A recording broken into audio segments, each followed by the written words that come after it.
Okay, next we're going to be talking about is the 1830. The 1830 also, like the 1890, provides a wide range of widths from 31 to 61 feet. It's almost just like the 1890. It's just a little bit different. What's different about it? Hose. It's got the Packer wheels on the very back. Doesn't have 90 series openings. It's got those hose on it. What do they kind of use this for? Why would someone choose this other than an 1890? Because it's a what? Conventional trunk. Conventional, yeah. Exactly. A lot of people like to use this because it's simple. You look at something like that, you don't see a lot of components in there. Doesn't it kind of look simple? It provides a little bit of a tillage. You can put different types of knife points, sweeps, permalock, spoons, all that stuff on there, on the ends of these hose here. And it's a lot cheaper, actually. It's cheaper from 1890. So, like we said, several changes. Instead of the 90 series openers, it doesn't have a rock shaft. It's a fixed frame. It's got these true position standards, which is the name of what these are called here. Spring trip force pressure is adjustable, I think. I believe it goes from, I think these go up to 550 pounds for a trip force. But these here you can see, and have any of you heard of Permalock? Do you have many customers that use that? You do? Do they like them? Do they stay on? I haven't heard of it. Yeah. Had a few that come off, but they didn't get snapped on all the way. Yeah. That's one of the most, I don't want to say controversial, but that's kind of the reason why customers tend to not get those. They don't, the way that they go on, they just kind of slip and snap on. Basically, for those of you that never seen or heard of these before, the original, it's just kind of like sweeps. There's two bolts that hold that on there, and then you have the air tube that goes behind it. Well, the Permalock is designed for fast change outs. It's got a frame that bolts on, that you bolt on once, and it's got a spring loaded. I don't even know what you call those springs in there. Yeah, kind of like a tension spring. And all you do is it comes with this special tool and a hammer, and there's a little hole here, and that's where the spring kind of comes in. You put that tool on there and push down, and you take a hammer and it knocks it right off. And that tension spring keeps it locked on there. So they're saying that it takes 5 times less time to change a Permalock out between just say a competitor one that's bolted on. And that's the reason why they're there. And we have a display in Ogallala. Do you guys have any displays in your guys' lobby or showroom that have that? I might bring that out next month so you guys can look at it. But that's the reason for them Permalock. Comes in spoons, sweeps, all sorts of different types.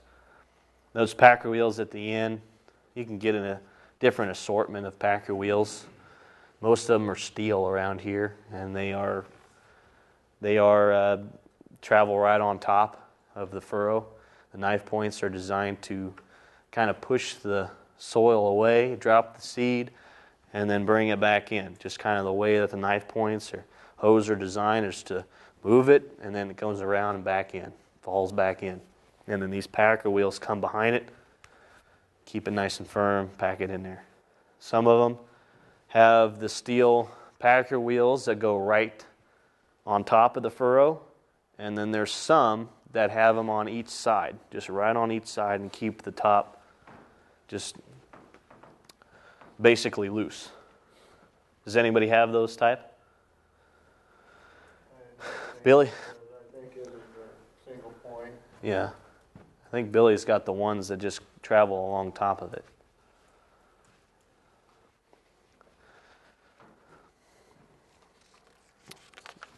There's one thing that the 1870, the 1890, the 1830, the 1835s, 1895s, all even a little bit with the 1990 are all basically have the same concept. I mean, it's an air seeder. What does it use? It's just air. That's why they're called air seeders, because that's what their primary movement power is air. So it's got hoses, primaries, secondaries. Primaries are the big hoses. Secondaries are the small hoses that come from the distributor up at top. That's what I call it, distributor. I'm not sure what the formal name of it is, but distributor down to the individual row units. It's very quick and easy to unhook. Right here, these nice couplers here that unhook there, make them easy for a switch change out if you want to put a smaller air card, or even just unhooking the thing. Most people keep them together anyway. But air travels down the tubes. Primaries are hooked to these towers. Up, distributes the seed through. Secondaries take it to the row units. Pretty simple, right? What are these? Meters. Blockage. These are basically what most of the common issues are. A lot of issues are with either a short in the blockage sensor itself, or even in the wiring that's connected to them. But the good thing about these is that these sensors here are infrared beams instead of a flapper, I guess is what they call them, where when a seed falls through, it hits a flap, and then it tells it, okay, a seed's gone through because it hit that flap. This one uses an infrared beam that shoots across from one side to the other.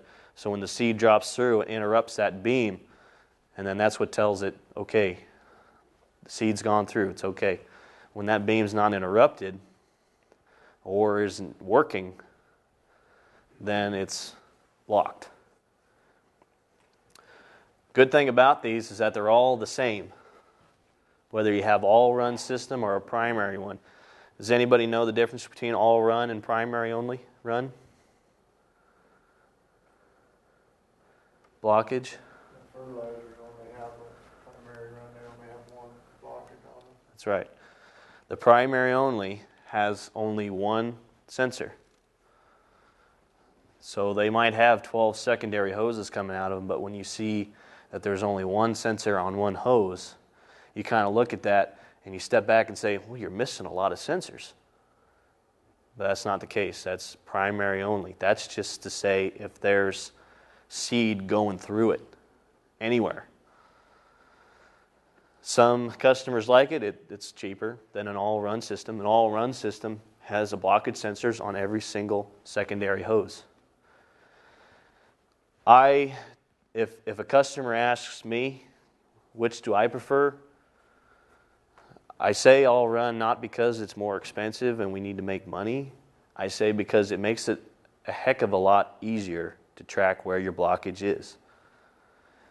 The thing is that when you have a primary-only system, you could have blockage in six secondaries, but as long as there's seed going through this one, it won't tell you. You just have to get out and dig. So that's why I recommend all-run, and you start to see that more and more, because now the sensors are a lot more inexpensive than they used to be. It's a lot of wiring. And when you see a lot of wiring, it kind of gets a little intimidating. And it's definitely hard. How many of you tried to go for wiring issues? You got to kind of follow the whole thing down, right? I had the opportunity of doing that. What actually, it wasn't these sensors are hooked to control modules, individual modules. The modules are hooked to controllers. The controller is what sends the information back to the tractor. So we had a whole module going off. And then we got that, figured out what the problem was. It was the wiring harness. I wonder if I have I think I have a picture on my phone. But what happened was, and it took us, for some reason it took us a while because we started at the sensor and worked our way back. Well, if we would have just stepped back and looked at it, well, when he folded it up, it got on those bars that keep them firm when they fold up. He got his wiring caught in between there, just smashed it all. Like it wasn't even connected to any wires. It just smashed it. So I found out on a lot of blockage on Billy's issues. yeah. And I did the same thing, started the sensor, and then next time he had it, all the modules are the same on all the blockages. All you have to do is make sure they're programmed, set up for the number. So if you have one whole tower that's reading instead of tracing wires, you can just switch that module and see if your problem switches. You just have to go in the setup and change it there. I had a controller in the module go out he lost everything. Oh yeah. And I traced the wire, nothing was wrong with the wires, and had power back at the main controller, but the controller, and it took out 2 modules with it. Why it did, I don't know. We changed it out, and it seemed to work fine. Yeah. What do they call it? Swaposis or swapnostics. It's a pretty easy way. I know Ike's got a sensor tester, don't you? You have one that plugs into it and it'll beep at you. Those come in pretty handy. So, but yeah, sometimes, especially with electrical, it's really difficult to not only find out where it's at, but also find out why it caused that issue. And it could be anything from just a ECU not communicating with it. Did I get that right? ECU, electronic control unit. The 7 pins, when one of the pins is pushed out, that's another common issue. Had that in Imperial. Kramer had a pin that was pushed out. So things like that, it's really difficult, especially with electrical components, because it's really hard to find where the problem is, especially something that's mechanical, like pushing a pin out, because you don't necessarily think about that when you're looking for it. You think about, well, where's the short at? So 2 blockage sensors, the primary and all run. So when you see a lot of sensors, that's an all run system. I always recommend that. On those, and I just wanted to add the 1990s got blockage sensors, but also has row counters. That's what's on the very bottom of the tank, where it has the sensors on the pretty much after the splitters. When a row comes from the bottom of the tank out, if you have dual rank, it goes into a splitter. It splits the rows off into its individual units. Usually you'll have blockage sensors on either one or both of them. And then you have a counter underneath the tank where it counts the seeds for like population rate. Next thing I wanted to talk about is the 1910 commodity air cart. When you get an 1830 and 1890, this is generally what you need with it. And most of the time when salesmen order these, they are a pair. They usually come together. So, and there's a couple cases where I've seen to where maybe the air cart got switched with an air tool. So sometimes like a double chute. You guys know what a double chute air cart is? 2 primary hoses on it instead of 1 line. Was connected to an 1890 that was only set up for a single chute. So there's sometimes where an air cart would get mixed around. But the air carts are pretty much one of the most advanced air carts in the industry today. And I really enjoy working with these. They're pretty simple. They're easy to calibrate, easy to verify. Has anybody calibrated one of these before? What about verifications? Have you ever done a verification? I know Billy's got a list of those formulas on his little sticky note that he pulled out for me. That's a verification. That's how you find out exactly. Even though you're calibrating it, I've learned that once I go out and help a customer set up, once I calibrate it, I then verify it. And a verification process is basically after you get done with the calibration process, and which we'll get into detail more of that next month, and we'll get more into detail with the verification. But what the verification process is that you stick the bag underneath, you turn the main drives on, and you crank the crank 100 times, and then you plug the weight into a formula with some other known factors like your circumference of your tire. That gives you a whole chart of what they call a K factor that you put in a formula. Yeah. Well, I know a lot of people ask me about, why do I have to crank it so many times? Well, that's what the book says. But initially, you can crank it 80 times if you want to. And some people say, okay, I got hydraulic on there, on my, for the hydraulic assist, for the calibration, that switch. So why don't I just use that? Well, you can't. Well, you can. But you have to know where that crank is when it starts and when it stops, where it stops.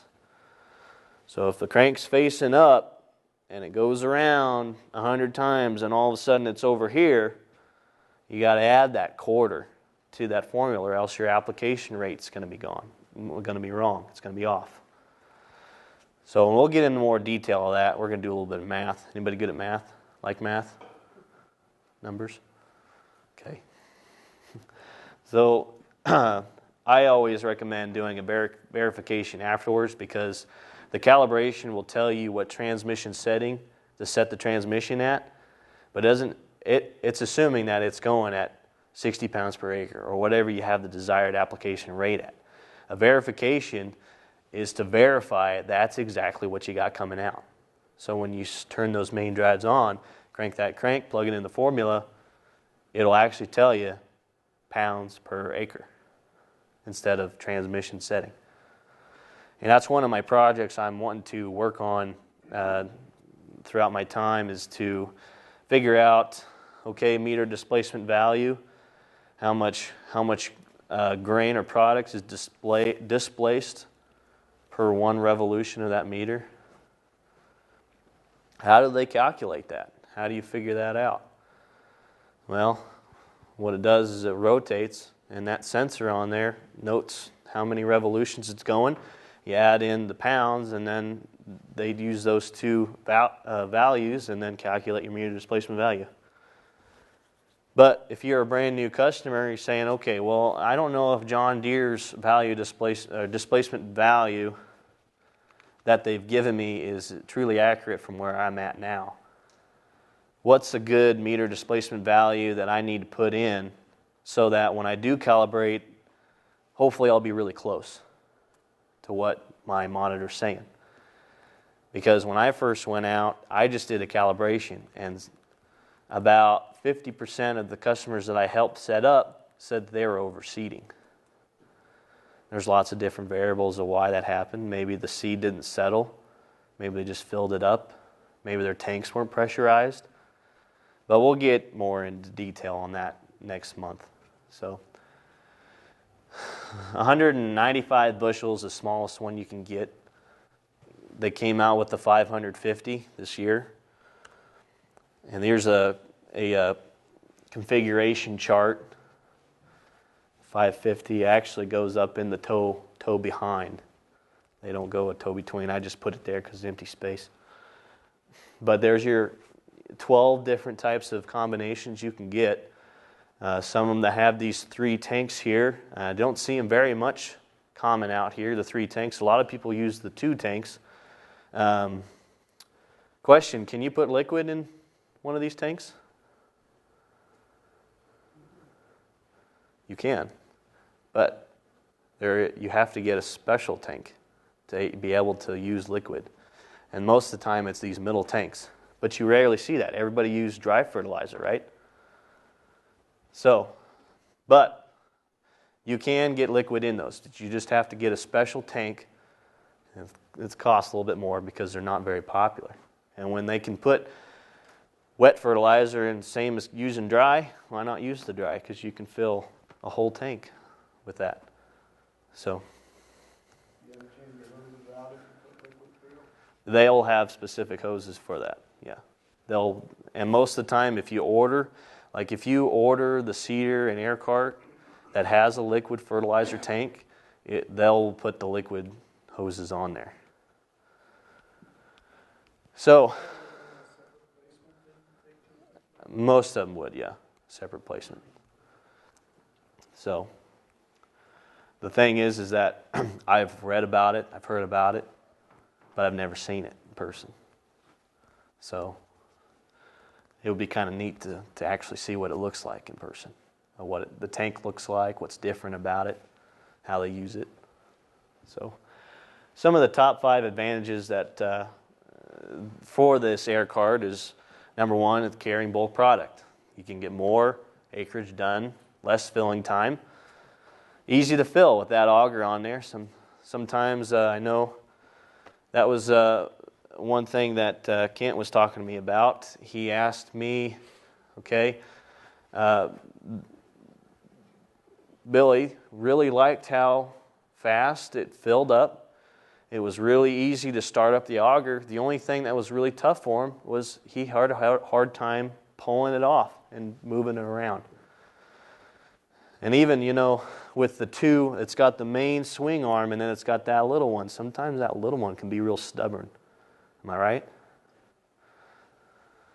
And for someone, and Billy he's in his 70s. So for those customers that have a hard time with that, you try to, and it's a perfect question of where I can go to the seeding group and say, hey, maybe for a future design that we can maybe put a swing arm assist on it. Hydraulic. Yeah, electric or That's what he had trouble with, is hooking on the cradle. Once it swings easy and he can handle all that, but getting it up. The cradle. Yeah. And there might be something as far as like even having maybe he could put there's maybe a situation where you can put weights up on the top that makes it easier to lift up. But in a case like that, the way that they're designed is that they're perfectly balanced for that easy. But there's some times where it's, especially when you got a little grain or something in there, it's hard to pick up. That's a long way to go up from on the ground up to here. So even a hoist or something like that, and that's where we're trying to get in with the seeding group to be able to suggest things like that to help our customers with our products. It's easy to set up and to calibrate. You calibrated one, right? How long did it take you? Not that. Yeah. But if you were to calibrate, if you got real good at calibrating, how long do you think it would take you to calibrate? Well, let's just say if you had multiple bags, you calibrating both tanks, 30 minutes? Should take shorter than that. Should take about, should. Yeah. That's what we did out there on the building. Once we initially figured out what we were doing, yeah. It didn't take very long. Should take you, if you get real good at it and do it a lot, it should take you 5 minutes. It's pretty fast.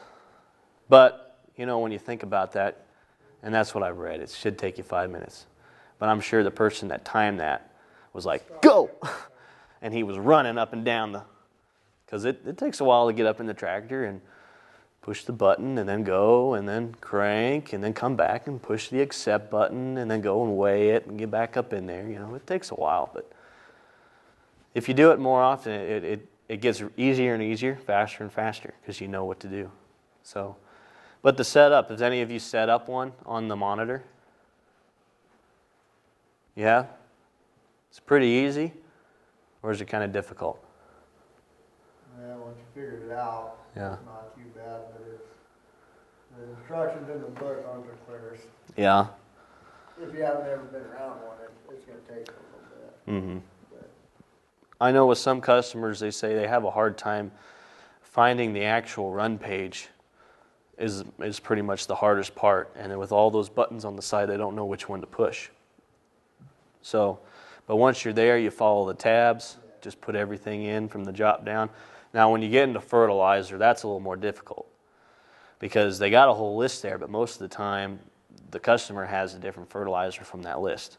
So therefore, you have to do a custom. That gets a little difficult. But we'll go through that next month.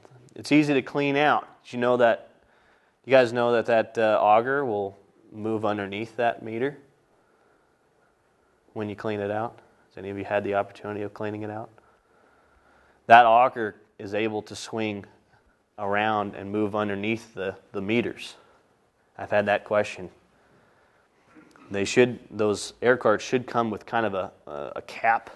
When you take the meter cartridge out, you put that cap on there, and most of the customers have it hanging on somewhere on the frame. Some of them have it inside. You put that cap on there, open everything up, runs straight down in the auger, and auger it back up into your truck or seed tender. So, also the rollers are easy to look at and interchange back and forth. So if you have an issue, it's not like you have to empty out your whole tank before you look at the meters. You can literally pull it out with product still in the tank. The only thing is you got to shut off your half-width disconnects, which a half-width disconnect on a 1910 commodity cart is almost just like those metering gates on that 1990. But you have 2 of them instead of 28, or something on that 1990. So here are your meter options. Color-coded. Yellow is the smallest application rate. Blue is the biggest. It's obvious, so you can see. More product will fit in that groove than a yellow one. The yellow one most people use for low rates of fertilizer or just low rates of what they're wanting to put out in the drill.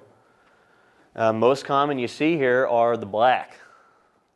Blacks are pretty much the most common because they have a wide range of the application rate, and it works pretty good with wheat, millet, and a lot of the products that most customers use work good in that black meter. Although I have seen a green. Green's a little bit higher. Higher rates of fertilizer. And then I have seen one blue. Has anybody seen blue? Blue's the highest and go up to like 260 pounds per acre. I've seen someone put fertilizer on that. I don't know how much the application rate, but just end up using that blue one. Oh my gosh, that's a lot of fertilizer. I call those meter rolls. They have different people call them different names. I call this the meter roll, and this whole assembly here I call a meter cartridge.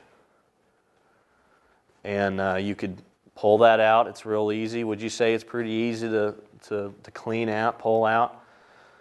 It's no big issues. You just unlock the little lever, twist, and pull, right? The issue comes when you put the spacers on it. Say what? The issue comes when you put your spacers on the meters. Oh yeah, the tuning rings? Yeah.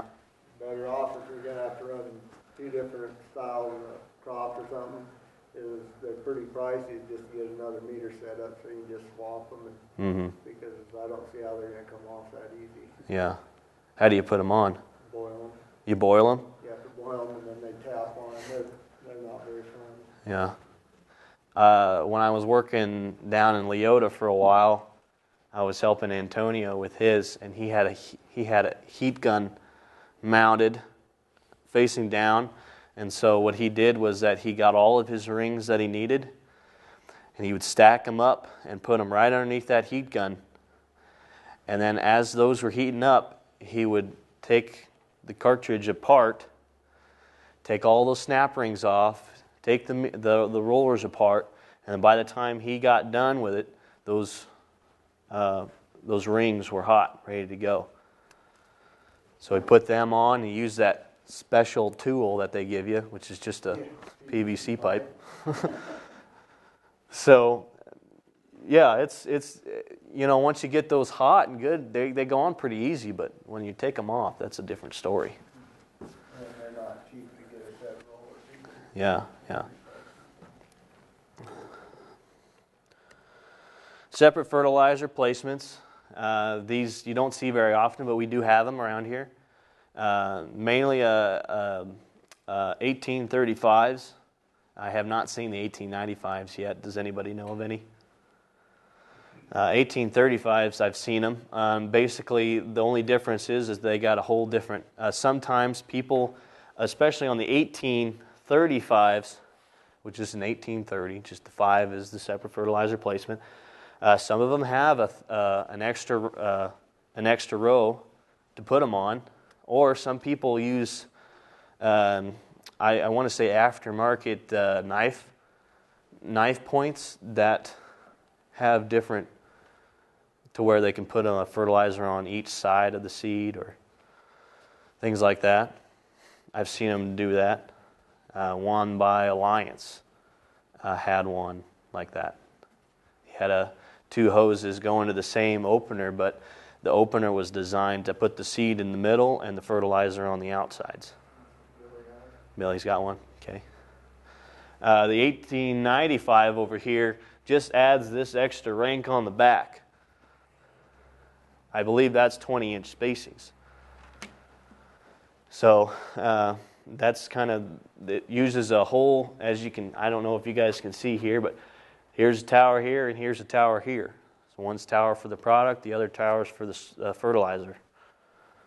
So that's just to put it in a separate place. Separate fertilizer placement, just like a SFP. Some of the ones that are not very common out here are the 1870s, 730s. I put these box drills on here. They're all, like I just learned, there's quite a bit of them out here, the new ones. But you don't see a lot of them. I mean, you do have some customers that use them. Most of them that I've seen have the older style box drills that haven't quite upgraded to the air seeders, or they keep with the, I want to say a 9200. Is that one of them, an old one? But I put them on here that are not very common. And the reason for that too is that you do see some of them up here, but the thing is that I am a air seeder specialist, and I don't know if I'm necessarily supposed to be a specialist on box drills. But since it's tied in with the planters, I'm learning a little bit about them. So, but the 1870 and 730 level lift you don't see very much. 1870 here. What's different about the 1870 between the 1830? What do you see in that picture that's different? That's exactly right.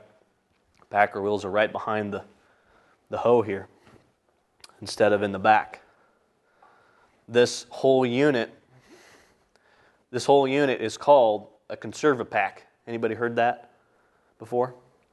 Conservapack? They talk a little bit about it in the air seeding introduction platform, I believe. But the Conservapack is kind of the 1890 and the 1830 put together. It's got the hose here, the knife points, but it's also got the packer wheel right behind it instead of at the end. This uses nitrogen charged for trip force and hydraulic oil. I have a little deal here on it, understanding accumulator charge pressure.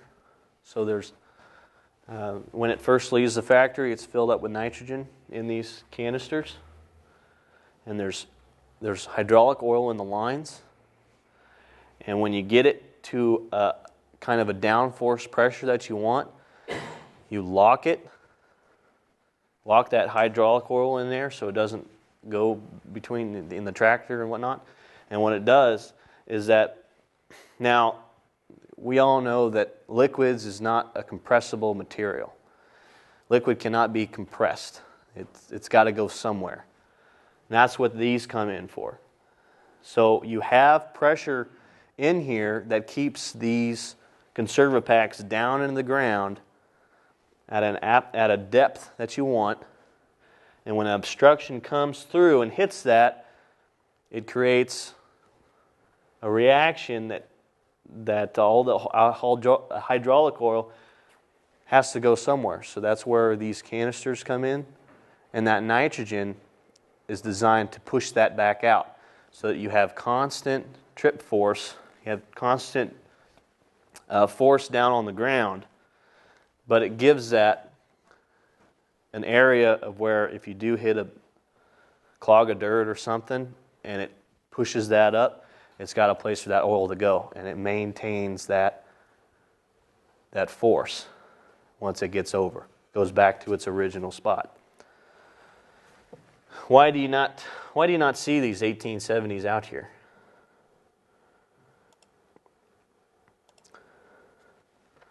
There's where you shut off the valves for the hydraulic oil. But can anybody tell me why you don't see these out here?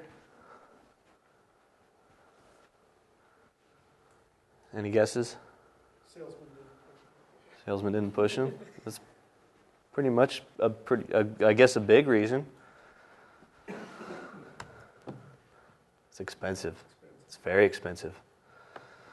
It's very expensive.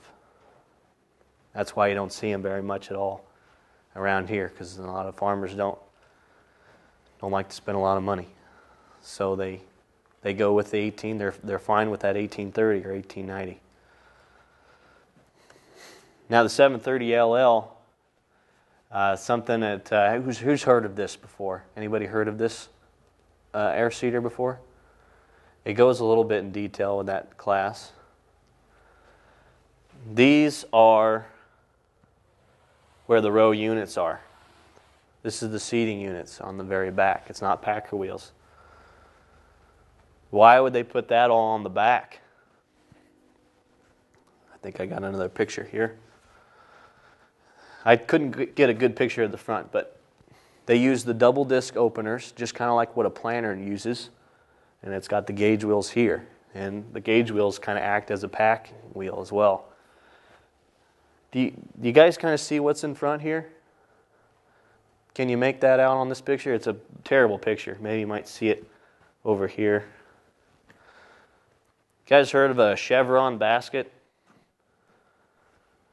A chevron basket that's on like a vertical tiller. It's like a Landau's got it on their vertical tillers. It's a long basket, and the reason it's called chevron is because the bars that are at an angle, it's not just straight across, they're kind of at an angle. The reason for that is that so that at any point in time, if you had a bar that was straight across, you would have bar, space, bar, space, bar, space, in the ground. A chevron is designed to always have a bar contact on the ground. Because if you have straight bars that go across, your baskets are just going to go up and down, and that chevron's supposed to make it smooth. So if you see like a Landau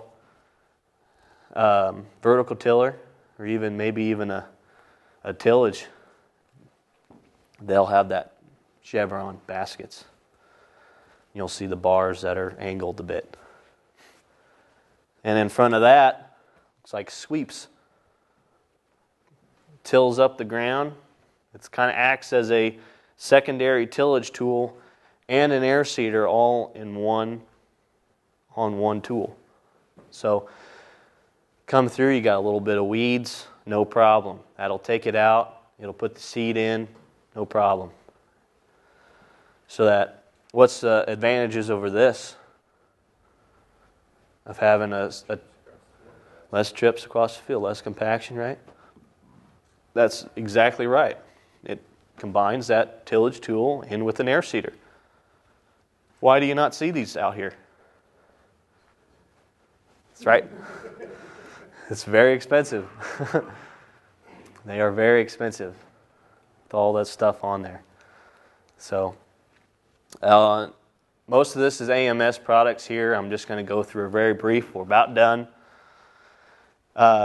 You you guys are pretty much familiar with all these different types of monitors. If you guys had to work with the ARM Command Center a lot, the newest tractors have those on them, R series. Most of the customers I work with have this, that, and a lot of them have this. I hate this one. I'm not used to it. You like those? They were really neat back in the day. See, I like the touch screen and the colors and the bigger screen. And this one, I just haven't had much time to really mess with it. So it's a little difficult for me to navigate through compared to one of those. But those are the monitoring systems. That works for any type of guidance and all that stuff. If you guys had to work on a lot of that stuff, you work a lot with these monitors nowadays. Instead of AMS specialists would come out and do some stuff, but I mean, as technology has gone throughout the years, you're starting to see more stuff on this monitor than setting an SCV or am I right? Turn in a command arm is in there. Turn out what? Well, the command arm, everything's in there for the tractor. Yeah. Like here. The thing is that I've noticed that with these new tractors, there's 10 different ways to do the one thing. You can either go through here, you could go through here. There's so many different ways that you can do that. And it's amazing how everything is all controlled electronically now. And through that screen so coverages, WAS and SF1s. I didn't quite understand any of this when I first got on, and I had someone explain to me, think of it as you're shopping for buying a TV package. You get just basic, it's the WAS, and you got a few local channels. You get SF2, and then you get Comedy Central and History. Then you get RTK, and then you have Prime Time and movie channels and all that stuff. That's kind of how I first learned how they were. Each step you go down, they get more and more expensive. Starfire, the first one was the 300. Any of you had the opportunity of working with those? You? 3000's come a long way from that, right? Pick up more satellites. What do they call them? GLONASS, Russian satellites. 24, I think, total now. Something like that. So, not just seating tools, but a lot of the AMS equipment that's starting to get tied in with all this. So, it's definitely been, and I can't really say much because I haven't been around these for very long, but some of you older gentlemen would say that, I mean, how much of technology improved over the years? Is it improving? Complicated? For you guys, I love technology. I like to go through that stuff. But the thing is that there's that example where I find that brown box is a lot more complicated than the 2630 for me, where it's vice versa for you, right? I mean, the touch screens are easier to navigate. And I've had trouble navigating with the brown box too, but it's, Yeah. When you on the stuff when that was new, I mean, that was, state of the art at the time. Yeah. You guys have more and more customers that are. Do you guys still have customers that are doing row markers now still, or not using guidance or anything like that? That's kind of the way they are in Flagler. They're just starting to sell the 2600s. So over the years, I mean, it's amazing how fast that technology, I won't say improved, but is grown, advanced. And have you guys watched that Farming Forward video from John Deere? You guys should check that out. That's like, guys watch Iron Man the movies. Not like the old shows, but the new ones that came out with. Well, watch it. It's on YouTube. You get on the John Deere channel. Watch Farm Forward, and it kind of shows kind of what they mean by the farm site strategy that they're going on. I'm really excited about that. But anyway, so that's about all I got here. So I just wanted to say thank you to, thanks everybody for coming out. I appreciate you guys coming out, taking time off your day. Next month, we'll be kind of more in depth with the technical side of these air seeders, and I'll try to work a little bit more with the air cart, things like that. So if there's any type of things that you want me to cover, let me know. This is my first time ever doing a thing like this, so I was sitting for several weeks trying to figure out what I was going to talk about, and so I know this one was probably a little boring for you because it's not quite technical or hands-on like it. But if there's anything that needs to be changed, anything that I need to cover, tell me what your guys' common issues are. What are you guys working on a lot? Either email me or call me.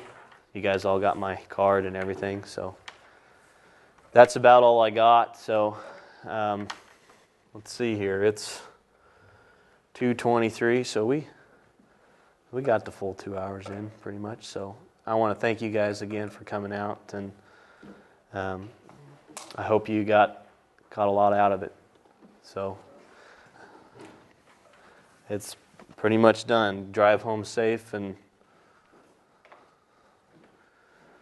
happy holidays, I guess. Happy Thanksgiving, because I won't see you till before Christmas. So, thanks, guys.